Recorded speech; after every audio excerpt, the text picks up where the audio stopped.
Bonjour José, Bonjour Adrien, merci d'avoir répondu à l'invitation de Kif Tadif. merci à toi de me recevoir et merci à Radio Arc-en-Ciel de me recevoir également. Avec grand plaisir. José Kwame, on est là pour parler différence.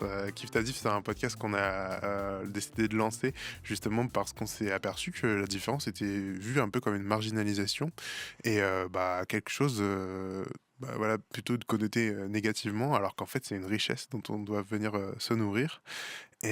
Quoi de mieux que des gens qui vivent la différence au quotidien pour en parler. Donc je le rappelle, pour ceux qui ne te connaîtraient pas, José Kwame, tu es président de SOS Racisme Alsace. Tout à fait. Et puis voilà, on est là pour parler de ton parcours, un peu de comment t'es venu ce goût pour l'associatif, comment t'as découvert ça, et puis quel est ton parcours. Voilà. Très bien, c'est entendu, ça sera un plaisir. Du coup, t'es né à Paris? Je suis né à Paris et j'ai 46 ans, Mhm. donc je suis né en 1979. On n'est pas obligé de donner la date ni l'âge, t'inquiète. Ok. Donc voilà, j'ai vécu mes premières années à Paris. Mhm, Par la suite, je suis allé en Côte d'Ivoire mhm, et je suis revenu en France à l'âge de 21 ans exactement. Et depuis, je suis resté en France. J'ai fait plusieurs villes comme Perpignan, Toulouse, mhm. Paris et Strasbourg depuis à peu près 9 ans, 10 ans. Ah oui, d'accord. Voilà. Ouais, donc t'as quand même voyagé entre deux cultures et plusieurs pays. C'est ça, tout à fait. Et c'est un parcours justement qui est fait de rencontres de belles personnes qui ont jalonné ce parcours que j'ai pu avoir. Et est-ce que le goût pour le voyage a été développé déjà assez tôt ou c'est venu naturellement? Alors le goût pour le voyage a été développé dès ma plus tendre enfance, surtout après l'adolescence, puisque j'ai quand même voyagé à l'époque. J'allais au Canada, aux États-Unis, dans divers pays d'Afrique aussi, comme le Sénégal, très beau pays que je recommande au passage. Mhm. Et donc ça m'est venu ce goût-là pour les voyages, et après il est toujours resté ce goût pour les voyages. Ouais, ouais. Et du coup, donc tu arrives en fait à 21 ans, comme tu disais, à Toulouse, pour les études? Ou... Alors j'arrive à l'âge de 21 ans à Perpignan d'abord pour les études supérieures, où j'ai fait administration économique et sociale, Hmm. donc jusqu'à la licence, que j'ai poursuivi par la suite à Toulouse. D'accord, ouais, ok. Voilà, c'est ça. Et qu'est-ce que tu tirerais comme enseignement de tous ces voyages? Est-ce que ça t'a apporté une ouverture d'esprit ou... Alors de tous ces voyages, c'est une très bonne question, Adrien. Je trouve en fait que ça a permis en fait de m'imprégner de diverses expériences, et chaque étape de ce parcours correspondant en fait à une volonté de grandir. À Perpignan, j'étais un peu dans l'insouciance, dans le côté études. À Toulouse, un peu plus dans le côté études, mais un peu plus dans le côté homme. Et c'est des parcours justement qui ont forgé une personnalité et qui ont forgé des convictions. Ouais. Donc, ce goût pour justement le social et tout, ça c'est du coup venu pendant les études et c'est peut-être ça qui a été la passerelle vers l'associatif plus tard. Exactement. Justement, depuis ces années-là, le goût pour l'autre, Mhm, l'intérêt envers l'autre, il était déjà venu. Et mhm, par la suite, on en parlera un peu plus tard, hein, je pense, l'associatif est venu sur le tard. ouais. Et donc, ouais, donc voilà, c'est vraiment cette ouverture d'esprit, cette ouverture vers l'autre que tu as transmis en fait ce voyage-là. Exactement. Tu me disais que tu es parti au Canada, c'était dans quel cadre? Alors au Tu peux en Canada, c'est parler? dans le cadre, malheureusement, il y a eu un épisode un peu douloureux en Côte d'Ivoire où il y avait un début de guerre civile. Hmm, Et donc nous, on est parti en 2000 mhm, précisément. On est parti au Canada avec ma sœur, justement, se mettre un peu à l'abri. Et par la suite, on est revenu en France. mhm. Et donc, du coup, enfin, voilà, le Canada, c'était une époque. Enfin, qu'est-ce que ça t'a apporté au final? Ben, le Canada, c'était une sorte d'exil, comme je disais Mhm, précédemment, qu'on a dû faire par rapport aux conditions de sécurité en Côte d'Ivoire qui devenaient mhm, compliquées. Mais le Canada, ça m'a appris déjà un peu la culture occidentale. Et il faut savoir que le Canada, justement Montréal, plus mhm. précisément, c'est assez spécifique. C'est à mi-cheval entre la culture européenne et la culture africaine. Ouais, Voilà. ok. Ah, ouais. Et du coup, comment est-ce que t'as vécu un peu tous ces voyages-là par rapport à ton identité à toi en tant qu'Ivoirien? Alors par rapport à mon identité, c'était un enchantement parce que moi, je me suis toujours défini comme un citoyen du monde avant tout. Mmh. Même si c'est vrai que j'ai l'étiquette d'Ivoirien, de Français, mais depuis toujours, je me suis senti libre, citoyen du monde. Mmh. Et justement, le fait d'aller un peu partout, ça pouvait que m'enchanter puisque ça correspondait en fait à cette façon que j'étais. Mmh. Donc c'était vraiment bien pour moi à ce niveau-là. Ouais, ouais, ouais, ça t'a vraiment, Mmh. tu t'es senti épanoui, quoi? Totalement. Ouais, ouais, ouais. OK, bah, super, c'est comme quoi le voyage forme la jeunesse et c'est important. Exactement. Voilà, C'est pas que des paroles, c'est une réalité. c'est ça. Et donc si on avance un peu dans le temps, la paternité est aussi, quelque chose, de très important pour toi. Tu as un enfant de 11 ans aujourd'hui, c'est ça? Oui, alors mon enfant, il a justement, comme tu dis, 11 ans, il aura 12 ans en octobre. Mmh. Et il a été justement pour moi une source d'élévation, une source en fait de basculement dans une autre dimension, Mmh. dans la dimension d'être un père de famille. Ouais. Donc depuis 2014, et on a un autre regard sur la vie à ce niveau-là. Oui, oui, bah, parce qu'on s'y attend pas, je j'estime Exactement, oui. et donc ça change, ça vient bousculer beaucoup de choses, Oui, et dans le positif. dans le positif tout à fait, parce que on est, on sent en fait qu'on est responsable d'une autre personne, d'un autre être, donc on se Mmh. sent des devoirs et des obligations. Mmh mh. Mmh. Mmh. Et donc bah, voilà, on est là aussi, pour parler un peu de lui parce que pour ramener le contexte, c'est un peu, via ton enfant que tu t'es aussi lancé dans l'associatif.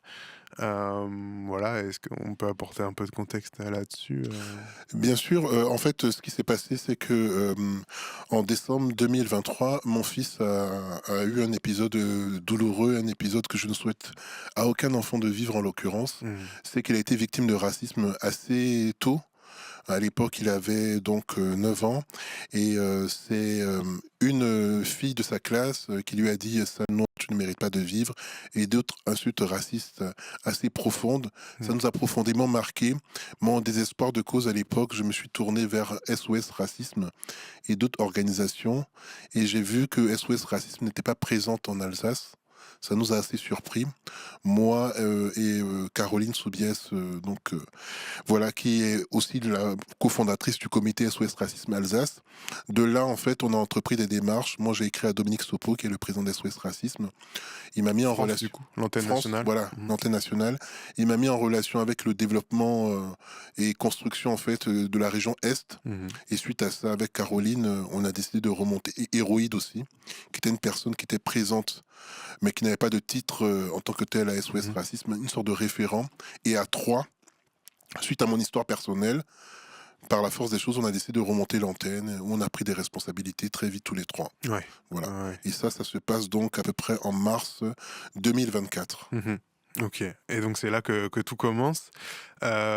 Tu bâtis effectivement cette association qui compte aujourd'hui 76 membres, il me semble? Alors aujourd'hui, on est 75 membres. 75, ouais? Oui. Ouais. On est même devenu, en si peu de temps, le plus grand comité de France d'SOS Racisme. Ah oui, Oui, donc mais c'est qu'il y avait certainement un vrai besoin derrière, tout à fait, un vrai besoin.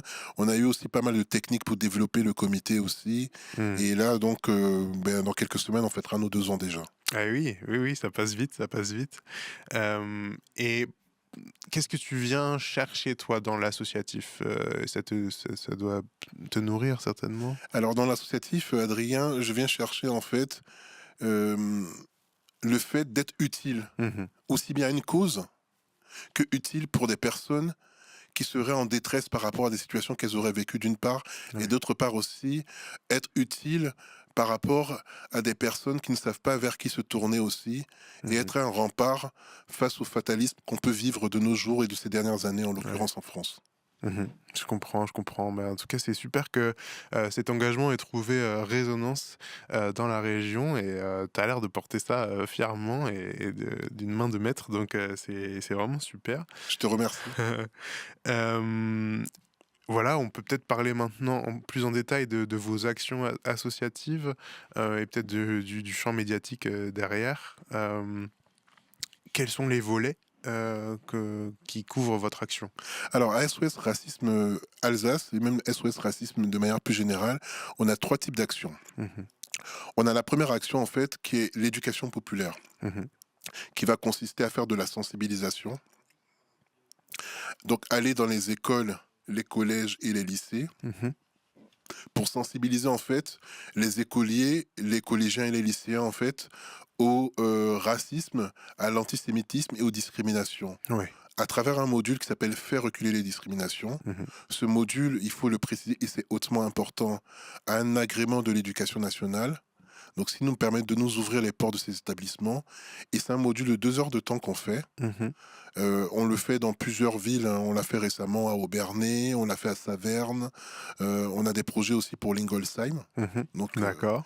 on a des projets pour Oswald, pour l'année 2026 en Mmh. l'occurrence. Mmh. Donc, en fait, ce volet sensibilisation, il est très important parce qu'il est au cœur de la stratégie de SOS Racisme. Parce qu'en Ouais. fait, les enfants de maintenant sont les adultes de demain. Mmh. Et la sensibilisation, c'est une notion qui nous est très chère à SOS Racisme. Bien sûr, bah oui, parce que c'est comme ça qu'on prévient justement des drames, comme a Exactement. vécu ton fils, effectivement. Et en fait, ce module, on va avoir 2 personnes ou 3 personnes. Je donne tous les détails techniques. Mmh. En fait, on a une personne qui va parler discrimination, une autre personne qui sera là en co-animateur ou co-animatrice, et une troisième personne qui sera là en observation. Mmh. Et en fait, va s'instaurer en fait des échanges avec les élèves. Donc, ils vont parler, ils vont dire, est-ce que tu sais pourquoi les discriminations, par exemple, qu'est-ce que tu sais sur les discriminations? Est-ce que tu sais ce que ça peut avoir comme impact? De Mmh. là s'instaure en fait un dialogue avec les collégiens, les écoliers ou les lycéens. Et à un moment, il y a une vidéo de 7 minutes qui est projetée en fait. Mmh. Et suite à cette vidéo-là qui parle justement de discrimination et racisme, s'ensuit en fait des échanges à nouveau. Donc bien sûr, on ne parle pas à des enfants de sixième, cinquième, comme on pourrait parler à des enfants de troisième ou de seconde. Donc Ouais. le langage en fait de nos intervenants, de nos bénévoles, il est adapté en fait à la classe qu'ils ont en face d'eux. Bien sûr, bien sûr. Et donc sur ce volet, sensibilisation, c'est en fait les faire débattre, par rapport au harcèlement à l'école aussi, ce genre de C'est choses? ça, parce que souvent on s'est rendu compte que le harcèlement, c'est l'un des prémices le harcèlement peut être l'une des prémices qui va aller dans de la discrimination, dans du racisme ou dans autre chose. Mmh. Souvent, en fait, le racisme, il commence par le harcèlement, c'est-à-dire mettre de côté quelqu'un ou le persécuter. Mmh. Donc, effectivement, on parle un peu harcèlement et s'ensuit après, ce qui débouche sur les discriminations, le racisme. Ouais, et puis je pense que, enfin, dans le sens où c'est bien qu'une association, un tiers intervienne dans ces classes-là parce que peut-être que ça peut libérer la parole aussi. Exactement, parce que c'est vrai que les enfants, parfois, pour en avoir un, Mmh. ils vont pas forcément se confier aux personnes les plus proches. Mmh. Ils peuvent se confier à des personnes dites tiers ou des personnes dites inconnues. Mmh. Et là, la parole peut plus facilement parfois se libérer. Mmh. Exactement. Mmh mh, mmh. Et donc au-delà de ça, il y a donc 2 autres volets, il me semble? Alors, il y a 2 autres volets. Donc, outre le premier volet hautement important, on a également le volet juridique. Le Mmh. volet juridique, en fait, il a plusieurs facettes. Il a une facette répressive, Mmh. donc qui va consister à se porter partie civile si on constate des actes de discrimination, d'antisémitisme ou de racisme, donc via notre avocate. Il faut dire qu'on a une permanence juridique. Mmh. J'en profite d'ailleurs pour dire que cette permanence juridique a lieu à Strasbourg tous les 15 jours, Mmh. donc les mercredis, de 14 heures à 16 heures, au OK. 1 rue Sédillot à Strasbourg. Donc c'est la maison des syndicats. Et cette permanence juridique nous permet de recueillir en fait les personnes victimes de discrimination et de les accompagner. Mmh. Donc c'est ce volet-là. On a un autre volet qui est testing. Mmh. Donc les testings, il faut vraiment mettre l'accent dessus parce que c'est vraiment une donnée importante pour SOS Racisme. Ça a été importé des États-Unis par SOS Racisme il y a 20 ans. Mmh. Et les testings, en fait, c'est apporter la preuve. C'est un outil juridique qui est recevable auprès des tribunaux. Apporter la preuve qu'il y a eu discrimination. D'accord.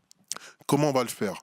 Donc, on le fait en général pour les logements, puisqu'on a Mmh. constaté que malheureusement, il y a beaucoup de discrimination envers certaines catégories de population pour le logement. Ouais, sur le marché de l'immobilier Sur donc? le marché de l'immobilier, Mmh. tout à fait. Mmh. À cet égard, d'ailleurs, il faut dire qu'on a été vainqueur d'une introduction en justice qui a duré 23 ans, qui est Mmh. ADECO, en fait, qui a été condamnée grâce à SOS Racisme parce qu'elle pratiquait justement de la discrimination pour le logement. D'accord.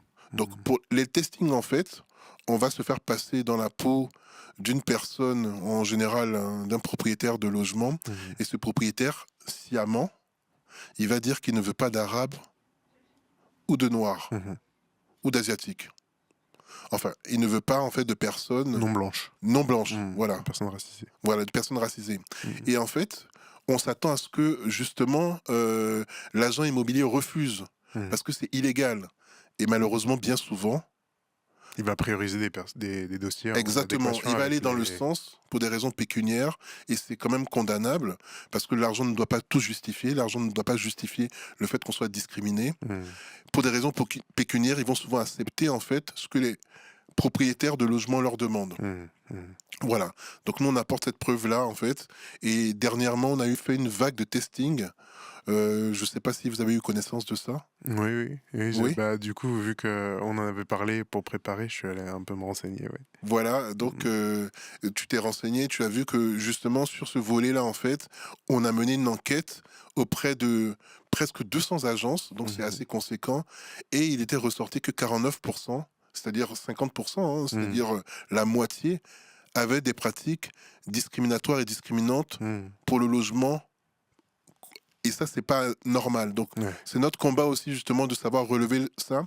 Et ça a été repris assez abondamment par la presse, Mmh. ce qui est très positif, puisque l'aspect médiatique des choses compte beaucoup. Ouais. Et ça a Ça été permet de faire repris, avancer l'associatif. exactement, et ça a été repris aussi également par les hommes politiques et les femmes politiques de ce pays. Donc, Mmh. c'est une première victoire de mettre un peu le doigt là où ça fait mal et de parler d'une réalité qui est Mmh.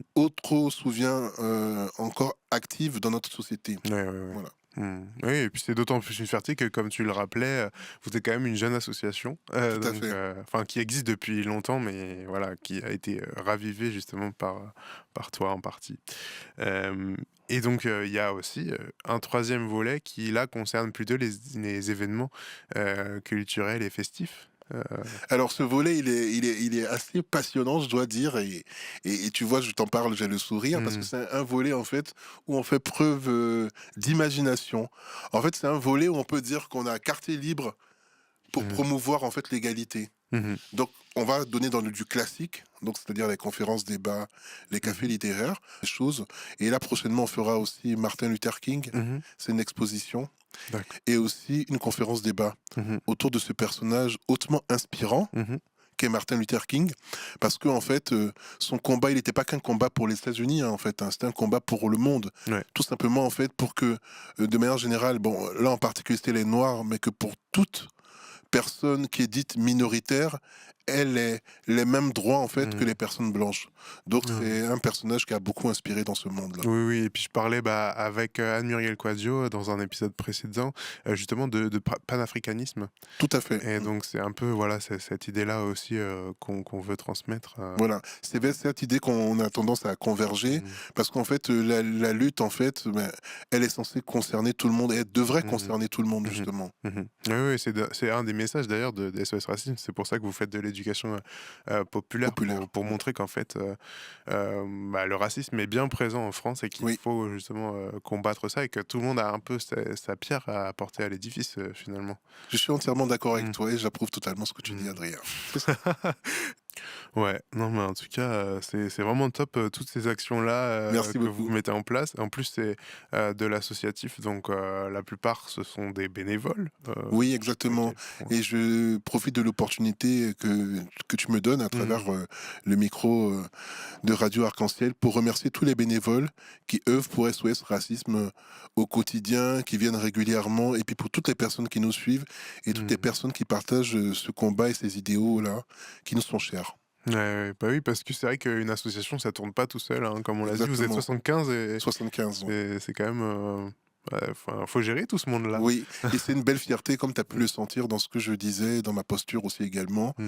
de pouvoir être à la tête d'une telle équipe qui donne beaucoup et qui vraiment s'investit pour cette cause-là qui nous tient à cœur. Mmh mh. Mmh. Mmh. Ouais, ouais, parce que, enfin, on parlait aussi de l'exposition médiatique, mais c'est sûr que ça fait pas tout, ça faut, enfin, voilà, faut que ça tourne derrière. Et effectivement, ça fait pas Mmh. tout. L'aspect médiatique des choses est assez importante, mais le terrain, comme on Mmh. dit aussi, est tout aussi important parce que les bénévoles, on leur doit beaucoup, on leur doit tout parce que c'est eux qui donnent Mmh. de leur temps. Justement, c'est ça le principe du bénévolat, qui donnent de leur temps sans contribution financière, qui donnent de leur temps, de leur énergie, et c'est hautement appréciable. Ouais, ouais, bien sûr, bien sûr. Et Est-ce que on peut vous retrouver, tu me parlais de la rue Sédio, c'est ça? Oui, alors la rue Hem, Sédillo, c'est là où il y a notre permanence mmh, juridique, un rue Sédillo. mmh, Donc chaque, mercredi, enfin tous les 2 mercredis du mois. En outre, on est contactable sur les réseaux sociaux avec l'appellation SOS Racisme Alsace, mmh.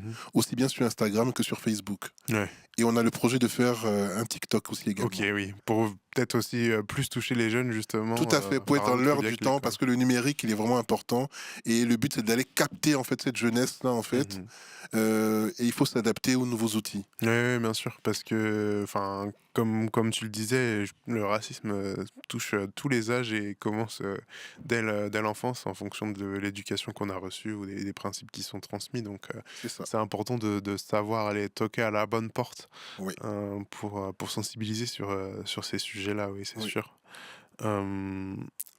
Euh, enfin, est-ce que tu penses pouvoir quantifier euh, le le retour sur le travail de l'association, est-ce que Alors, parler de chiffres, ça va être difficile parce que c'est vrai mmh qu'on a fait beaucoup d'établissements, mais je peux donner par exemple, un exemple, c'est que Saverne, mh. on a fait, un établissement à Saverne où on a touché à peu près, 150 personnes Mmh en mh. une seule journée. Mmh. À Aubernais, pareil aussi, on a fait un établissement, on a touché à peu près 120 personnes. Ouais.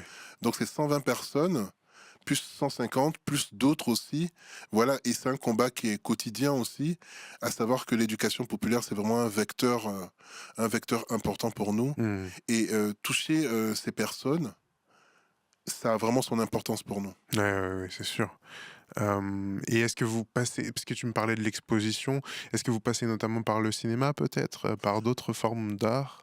Alors, Heu, le cinéma, en fait, nous directement, on va pas faire du cinéma, mais en fait, non, mais je parfois. pensais à des projections par exemple, Oui, notamment. alors, c'est Mmh. assez intéressant ce que tu dis parce que parfois, SOS Racisme National, Mmh. en l'occurrence, peut se et même c'est même arrivé régulièrement. Donc il y a un film qui s'appelle Fury, je sais pas si, Oui, vous avez tu entendu oui, parler de oui. ça?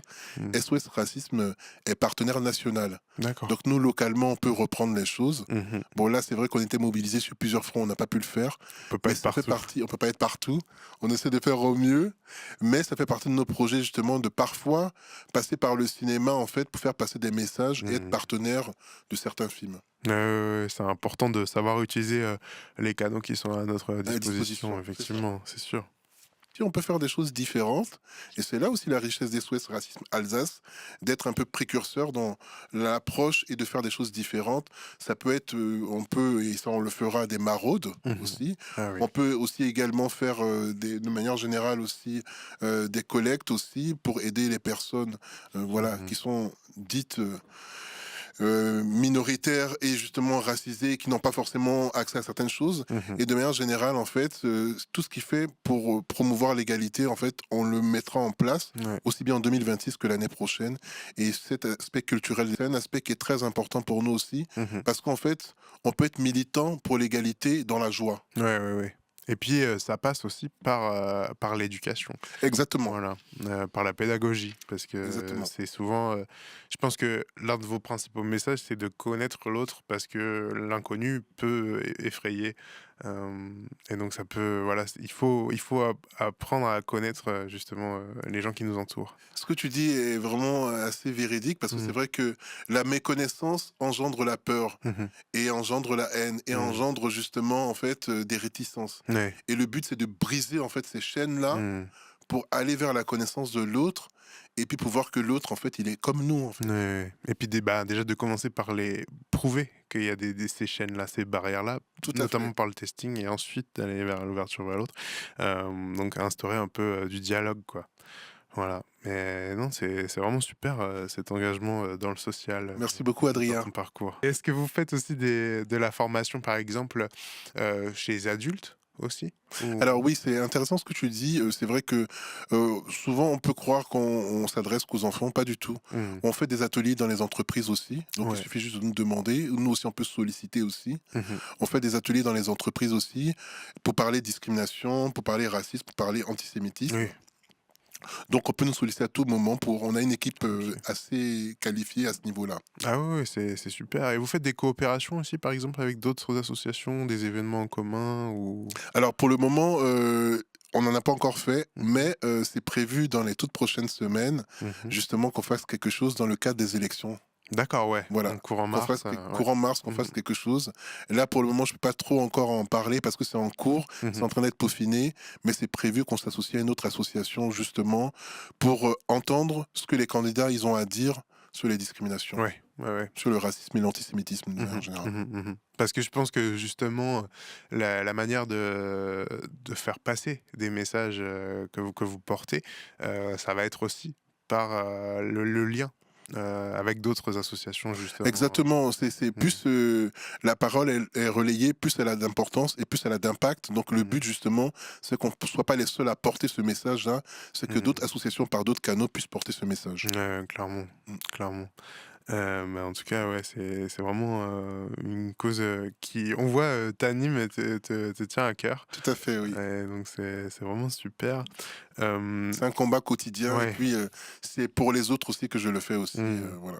Bien sûr. Eh beh, très bien. Écoute, je te remercie en tout cas de ton engagement, sans faille, Merci beaucoup Adrien. c'est de très beaux messages que tu viens de partager au micro de Radio Arc-en-Ciel et voilà, je te souhaite, tout le bonheur pour la continuation de l'association en tout cas. Merci Adrien et Mmh. merci à Radio Arc-en-Ciel de nous avoir donné ce temps de parole qui est vraiment précieux pour nous. Avec grand plaisir et puis, bah, écoute, j'invite, comme dit, nos auditeurs et auditrices, à vous suivre, sur les réseaux, à se rendre, à venir vous rencontrer parce que, bah, comme tu le rappelais, vous êtes très accessible, et ouvert à tous, à toutes. Et puis, bah, voilà, moi je m'en vais, préparer la suite, des épisodes de Kif Tadif, qui arrivent très bientôt. Ben bonne continuation à toi, plein de belles choses et aussi, n'oubliez pas aussi SOS Racisme Alsace pour nous suivre. Exactement. Merci beaucoup. Merci Adrien.